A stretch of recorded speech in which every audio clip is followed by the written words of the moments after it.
Namara para mga barkada, welcome sa ating panibagong video. At ngayon, pupunta tayo sa isang event na ginawa ni Mark Tristan Kuwang, ang ama ng Mobile Filmmaking Philippines. At syempre, gaganapin din ito sa Vertis North.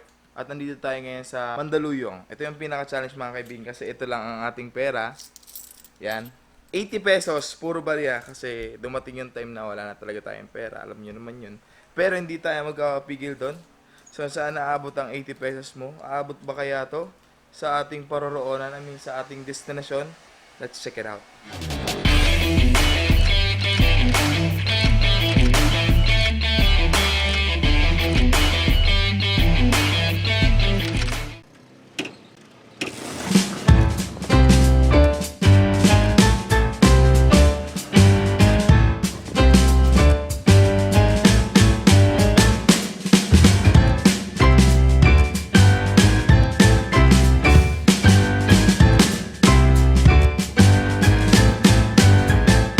Nakababa na tayo mga kaibigan sa bus. Bale, sumakay tayo ng tricycle, bus, tapos maglalakad tayo ngayon. 15 pesos sa tricycle, 17 pesos sa bus, and syempre minus 10 pesos kasi nagbigay tayo dun sa sobre.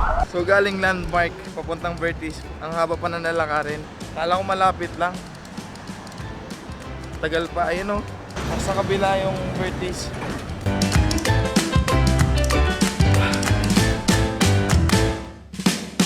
Nasa second floor na tayo. Isang floor na lang mga kaibigan. Nandun na tayo sa Urban Gadgets. 50 minutes yung lakad natin na sobrang napakainit pero okay lang. So in-expect natin na baka late na tayo kasi alas 2 yung umpisa eh. Pero alas 2:35 na. Ayun. Tristan Kuwang, the founder of Mobile Filmmaking Philippines, and yan, sa mga hindi pa nakakaalam, and the official distributor of Facelens. So which is available siya.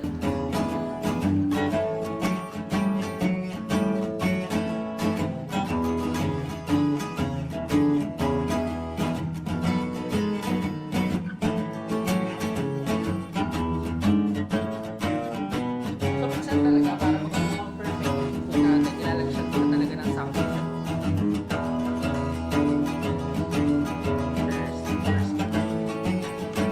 So yun mga kaibigan, bale, ongoing pa rin yung seminar na kinandak ni Father of Mobile Filmmaking ni Tristan Kuwang. Bale, nag-edit siya ng video na shoot namin ngayon at syempre, same day edit, pinapakita niya lang sa mga nag-attend at kung paano mag-edit using a mobile phone. At hindi lang ito mga kaibigan, pumunta kayo dito ng libre, may pakain pa yung Urban Gadget, libre lahat. Pumasas ka lang ng pamasahe, busog na yung tiyan mo, busog pa yung utak mo kasi dahil sa senior ni Tristan Kuwang na knowledge about mobile filmmaking, sobrang sulit. Yan, kung bibili kayo ng mga gadgets, dito lang kayo sa Urban Gadget kasi malay mo, mabigyan ako ng libre ngayon dahil sa pinapanood. Tama na yan. Kung nangangailangan nga kayo na sinasabi ko kanina na kahit anong gamit sa pang-vlog, especially kapag nag-umpisa ka pa lang, mayroon dito. Ito, tripod. At kahit ano pa na pwedeng gamitin accessories para sa camera mo or sa phone mo. Urban Gadgets, baka naman.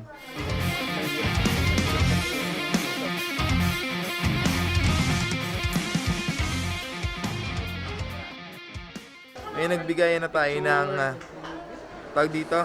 Nagbigay tayo ng certificate. May pa-certificate si Mayor, si Ma'am. You know. So picture kami ngayon. Sir, thank you. Salamat sa mga boss. Dami ka bang natutunan? Oo, ang dami. Wala, sakit sa likod. Napakadami. Sayang yung di pumunta eh, no? Oo. May mga daming bago ko rin na... Oo, as in. So, ito yung mga kaibigan. Kung nakapunta kayo dun sa ginawa namin first na mobile na ginanap sa Mandaluyong, so marami pa rin bago. So, dun pa lang is marami akong knowledge na nakuha. Ah, mine. That's mine. How long? Wait. I want to- I'll upload the picture. 80 pesos yung dala natin kaninang pera. Ngayon, ito yung sukli. Meron pa tayong 33 pesos. Hindi na tayo naggastos sa pagkain kasi may libre nga dito. Di na natin itong gagastosin. Alam niyo kung bakit. Sabay tayo kay Tristan para makalibre na tayo at syempre marami siyang dadalhin. Matulungan din natin. So hanggang dyan lang ang ating video. Maraming salamat sa panonood. O di pa kayo nakapunta sa aming page, Mobile Filmmaking Philippines, sali na kayo. At syempre, mag-share kayo ng mga video nyo doon. At kung bago ka pa lang sa aking channel, subscribe at syempre follow na rin ang aking page, BYUD. Peace out.